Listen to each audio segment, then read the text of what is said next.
आज का हमारा विषय गैसीय निकाय के ताप को स्थिर रखकर किए गए कार्य के सूत्र की तरफ को जाना है। क्या कि आप एक बर्तन में गैस लीजिए और उस गैस के ताप को स्थिर रखिए। अब गैस के पास कितनी चीजें थी? ठीक है, पी था, बी था और टी था। तो पी बी टी तीन इसके कोऑर्डिनेट जो हैं उसमें हमसे कहता है कि आप ताप को समान रखें। ताप को समान रखने का मतलब क्या कि परिवर्तन जो आपने किया होगा उस परिवर्तन से पहले और परिवर्तन के बाद आपको गैस का ताप समान रखना है।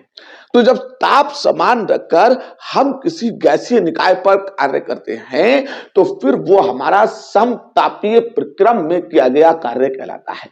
तो हमने क्या किया ना, इस कार्य के व्यंजक की तरफ बढ़ने के लिए हमने क्या किया, एक बर्तन में कोई सा हमने एक बर्तन लिया और ये मैंने वो एक बर्तन को बना दिया है। अब इस बर्तन में मैंने, ठीक है, एक गैस को ली और ये वो गैस आ गई। तो अभी मैंने कोई परिवर्तन नहीं किया। तो परिवर्तन से पहले मैं इधर साइड पे लिखता हूं पहले। तो पहले इसका दाब P1, इसका आयतन V1 और इसका ताप T है। इसका ताप क्या है? T। कब? परिवर्तन से पहले, यानी कि किसी तरह का कोई परिवर्तन नहीं किया है। तो परिवर्तन से पहले इसका दाब मैंने क्या P1 है, इसका आयतन V1 है और इसका ताप क्या है? T है। अब हमने क्या किया, पिस्टन को नीचे की तरफ प्रेस किया। ये पिस्टन को हमने क्या किया, नीचे की तरफ आने दिया। जब नीचे की तरफ आया तो अब ये यहां से हट चुका होगा और यहां से हटने के बाद अगर ये पिस्टन अपनी स्थिति को छोड़ के यहां से यहां पर आ गया है तो इतना हिस्सा जो हुआ यहां से यहां तक, ये जो मैंने निशान लगाया है ये है बाद में, ये बाद में किया है। ठीक है, तो अब हमने कहा कि इसका दाब P2, इसका आयतन V2, लेकिन अभी भी इसका ताप T है। तो यहां देखें, एक इसे और एक इसे, तो यहां पर क्या हुआ, जो मैंने दो गोले लिए हैं उन दो गोलों में ताप को समान दिखाया है। कब? परिवर्तन से पहले और परिवर्तन के बाद ताप को समान दिखाया। तो इसका मतलब परिवर्तन कहां से कहां तक हुआ है? तो परिवर्तन, ये जो खाली जगह दिख रही है ऊपर, ठीक है, इस खाली जगह में परिवर्तन हुआ है। तो उस परिवर्तन में हुआ क्या? उस परिवर्तन में यह हुआ कि आपका आयतन में जो परिवर्तन हुआ है वो dV हुआ है और इस परिवर्तन को किया गया जो कार्य है वो dW है। तो यहां से यहां तक ये परिवर्तन दिखाया गया है। क्या दिखाया गया है? अब परिवर्तन, तो ये परिवर्तन बेटे किस पर हो रहा है? ये परिवर्तन जो हो रहा है वो समान ताप पर हो रहा है। तो समान ताप पर अब इसमें कार्य किया जा रहा है, तो इसका मतलब ये समतापीय प्रक्रम में किए गए कार्य की तरफ को हम लोग बढ़ रहे हैं। हुआ क्या कि एक गैसीय निकाय लिया और परिवर्तन से पहले उसके ना दाब को छेड़ा, ना उसके आयतन को छेड़ा, ना उसके ताप को छेड़ा, और जब हमने काम किया तो उस वक्त में परिवर्तन किया भी, आयतन में, दाब में, और कार्य भी हुआ, लेकिन उसके बाद भी इसका ताप समान रखा। तो ये समतापीय प्रक्रम हो गया। और समतापीय प्रक्रम जो होते हैं ना, बहुत ही वेरी वेरी वेरी स्लोली, बहुत ही धीरे धीरे होते हैं।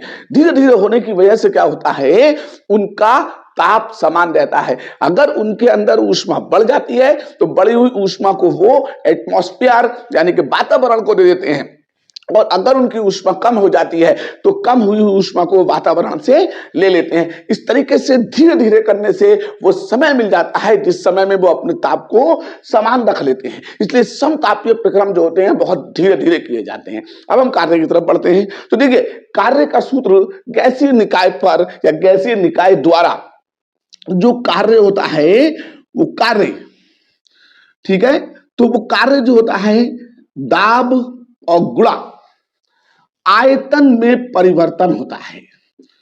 आयतन में परिवर्तन होता है। अब कार्य किससे शो किया? dw से। आपने कार्य की जगह dw लिख दिया। दाब क्या है? P। और आयतन में परिवर्तन कितना हुआ? dv। इसको समीकरण 1 कह लिया। इसके तुरंत बाद आपने गैस समीकरण लगाई, तो वो गैस समीकरण क्या होती है? तो गैस समीकरण होती है Pb बराबर nRT।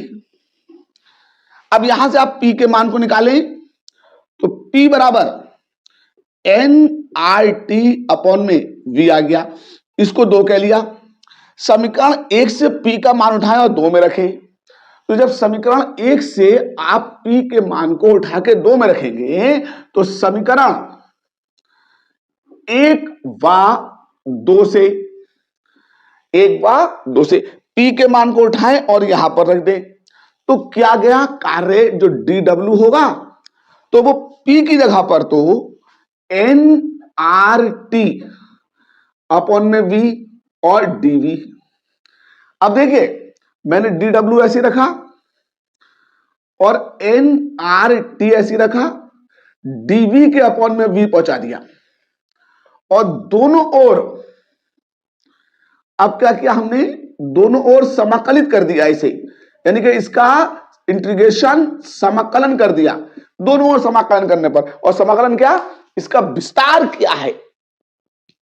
और विस्तार क्या? बात कहां से शुरू हुई और बात कहां तक पहुंच गई, इसे कहते हैं समाकलन का विस्तार। इसी को लिमिट कहते हैं, इसी को इंटीग्रेशन कहते हैं। तो अब हमने विस्तार क्या किया? B1 से B2 तक, यही तो है, B1 से B2 तक। तो आप समाकलन कीजिए, तो इधर देखिए इंटीग्रेशन का निशान लगाया, dw हो गया, nRT कांस्टेंट फैक्टर हो गया, और dv अपॉन में v आ गया। अब इंटीग्रेशन dx का तो x होता है, तो dw का w हो गया, nRT ऐसी रहा, और ये log e बेस पर v हो गया। और इसकी लिमिट जो है वो B1 से B2 तक है। आप अब क्या कीजिए? अपर लिमिट में से लोअर लिमिट को घटाइए, तो W बराबर nRT ब्रैकेट लगाई आपने, log e बेस पर B2 और माइनस log e बेस पर B1 लिखा। अब क्या हुआ? log m minus log n की पिर लगाई, तो आपका जो W आएगा वो nRT log e बेस पर B2 अपॉन में B1 आ जाएगा। एक तो ये हो गया साहब किए गए कार्य का सूत्र। आगे बढ़ते हैं, जो log का बेस है, इस log के बेस को e बेस से tan बेस की तरफ लेके जाते हैं। किससे? e बेस से tan बेस की तरफ लेके जाते हैं। तो जब e बेस से tan बेस की तरफ जाएंगे, तो आपका log e बेस जो था उसे tan बेस में बदलना है। बात को ध्यान दें, तो log tan बेस में ये B2 अपॉन B1 है। कोई फर्क पड़ा? कुछ नहीं। ये जो स्पेस दिया है यहां पे 2.3026 से मल्टीपल करते हैं। ये लॉग की थ्योरम है, लॉग के ठीक है अनुप्रयोग है। तो अब आपने क्या किया? इस log e बेस को tan बेस पे यहां पर रखा, तो आपके जो किए गए कार्य का समीकरण हो जाएगा वो W बराबर ठीक है 2.3026 nRT ऐसी रहेगा।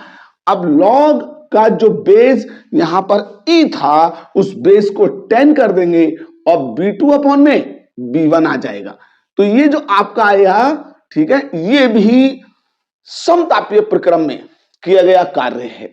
इसके बाद अब आपने कहा साहब कि परिवर्तन जब कर रहे थे तो आयतन के साथ साथ दाब भी तो परिवर्तित हो रहा था। तो अब स्थिर ताप पर वॉयल और चार्ल्स से जो गैस समीकरण बनती है तो उसमें ताप को स्थिर रखते हैं, तो फिर आपका ठीक है कि दाब और आयतन के गुणन परस्पर आपस में बराबर रहते हैं। तो P1 B1 बराबर किसके रख दें? P2 B2 के। तो आपने P1 B1 को P2 B2 के बराबर रखा। तो जब P1 B1 P2 B2 के बराबर आया तो आप उठो सहेली मुंह धो लो, अपना साथी ढूंढ लो। कहना मतलब कि अपने अपने की तरफ चले। तो B1 का साथी B2 है, तो तिरछी गुणा से B1 के अपॉन में आ जाएगा, ठीक है। और P1 का साथी P2 है, वो तिरछी गुणा से P2 के अपॉन में पहुंच जाएगा। तो आपने क्या देखा कि यहां से जो P1 के अपॉन में आप P2 को लाइए, तो इधर B2 के अपॉन में क्या पहुंच जाएगा? B1। तो P1 अपॉन में P2 बराबर B2 अपॉन में B1, गैस समीकरण से। अब यहां पे क्या है? B2 अपॉन में B1, और B2 अपॉन B1 किसके बराबर है? P1 अपॉन में P2 के। तो आप क्या कीजिए, इसको उठा करके इस जगह पर रिप्लेस कर दीजिएगा, B2 अपॉन में B1 की जगह पर। तो समतापीय प्रक्रम में जो किया गया कार्य होगा W 2.3026 nRT log 10 बेस पर अब P1 अपॉन में P2 आ जाएगा। तो इस तरह से आपको क्या मिल जाएंगे?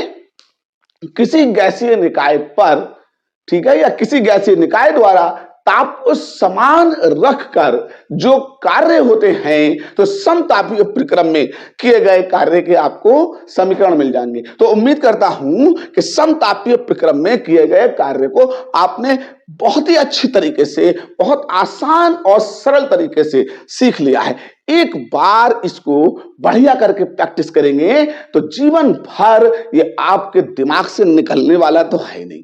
तो समतापीय प्रक्रम में किया गया कार्य जब भी निकाला करें तो इस बात का ध्यान रखा करें कि परिवर्तन से पहले, परिवर्तन के बाद, ठीक है, यानी कि बिफोर एंड आफ्टर, परिवर्तन से पहले, परिवर्तन के बाद जो आपका सिस्टम हो, उस सिस्टम के ताप को कांस्टेंट रखना है। और अगर ताप को कांस्टेंट रखकर आपने कोई प्रोसेस किया है तो उस प्रोसेस में किया गया वर्क डन, किया गया कार्य W बराबर nRT log E बेस पर B2 upon B1 and the change of the base of log, ठीक है, देन द वर्क W बराबर 2.3026 nRT log 10 बेस पे B2 upon B1 and now other, ठीक है, B2 upon B1 is equal P1 upon P2, then the work W equals 2.3026 nRT log 10 base पर P1 upon P2।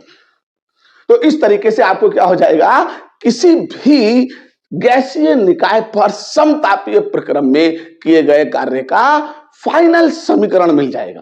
तो एक बार मैं board से किनारे होता हूं, आप इसको सही करके देखिएगा और फिर इसे निकाल लीजिएगा, हल कीजिएगा। ठीक है भाई, ठीक, आप समझ में आ गया। आगे के लिए आप वीडियो को लाइक, सब्सक्राइब, शेयर कीजिएगा। तब तक के लिए जय हिंद, जय भारत।